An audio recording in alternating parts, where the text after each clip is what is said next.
Look who decided to join me for this video. Isn't she so cute? You're gonna be a good girl? Okay. Okay, fine. I'll admit it. I'm an artist and I have a boring bullet journal. She was concerned.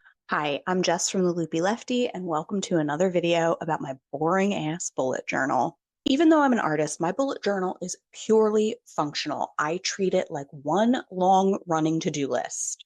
So I'm going to walk you through my 2026 bullet journal setup just to remind you that it is totally normal to be boring. Now, I might feel a little frisky and add a doodle or two, but let's keep those expectations low, okay? No promise. Because really at my core, I'm just a type B girl who doesn't have the time or the patience to do all of those super elaborate bullet journal spreads that you see online. I really just go off vibes when I pick my journal for the year. This peachy color was on sale, and I actually thought it was cute and liked the idea of doing something bright for 2026. My only real criteria is that it has to be a dot grid. This probably sounds crazy, but I hate the idea of the horizontal lines. It just feels too confining. So the dot grid is more subtle, and I think it gives me a little bit more flexibility. At the start of every bullet journal, I write down how many dots vertically and horizontally there are, so that helps me plan things out better. I can't explain why, but a cover page just makes my planner feel official. This year, I really want to embrace my creativity a bit more, which I know sounds silly coming from an artist, but believe it or not, I don't just create for shits and grins, especially this past year in 2025. Like the only time I was really being artistic was when it was for my business. So I really just want to do some stuff for funsies. So I thought I would make a cute little cover page here. I went with the classic "Hello, my name is" sticker. This yearly spread is a non-negotiable for every planner. Now, does this help me remember everybody's birthdays? Absolutely not, but I'm still gonna try every year. And I'm not gonna lie, I am not filling out everything yet because I'm already stressed about all of the things I've got planned in 2026. I wish my New Year's resolution could be do less socializing, but I fear that is impossible. Anybody else feel that way? Hey, if you like seeing some of this behind the scenes, how I plan my life shit, like this video and definitely subscribe. My 2026 social media goal is to post more here on YouTube with just my random ramblings and random art. So if you're kind of into that stuff, I'd love to have you join me.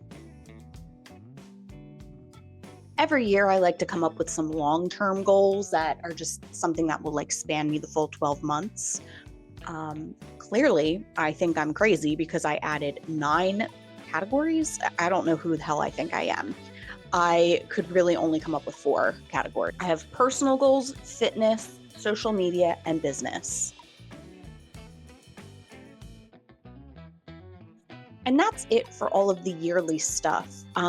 I have to desperately start planning for January. Even though as I'm recording this, it's still December, I feel like January is coming in hot and I have a bunch of shit already planned. Anyone else feeling like they can't catch a break? I just feel like from Thanksgiving on, it was like a mad sprint with no end in sight. And it just seems to be continuing into January, which for an introvert is my own personal version of hell. Now, to embrace that creativity, I just did a very simple hand lettering here with January. I know, who am I? And I'm also going to add a little goals and reflection section here. So I might maybe pull something from those 2026 goals and make something a little more actionable here, and I'll put it on this cover page.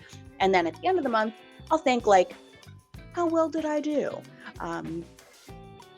We'll see how long this idea sticks. And then for my January monthly planners, I just went with a simple script header. Tried to do a little bit of a different script than I usually do. It does look a little different, not like my traditional modern calligraphy. Just trying to keep it simple, but still a little creative. And on the left side, I'll use that for planning out all of my social media content. And then on the right side will be all of my personal things that I have going on. Now, will any of this creativity continue through the rest of the year? Who's to say? I'm not holding myself to any artsy fartsy standards this year, and you don't have to either.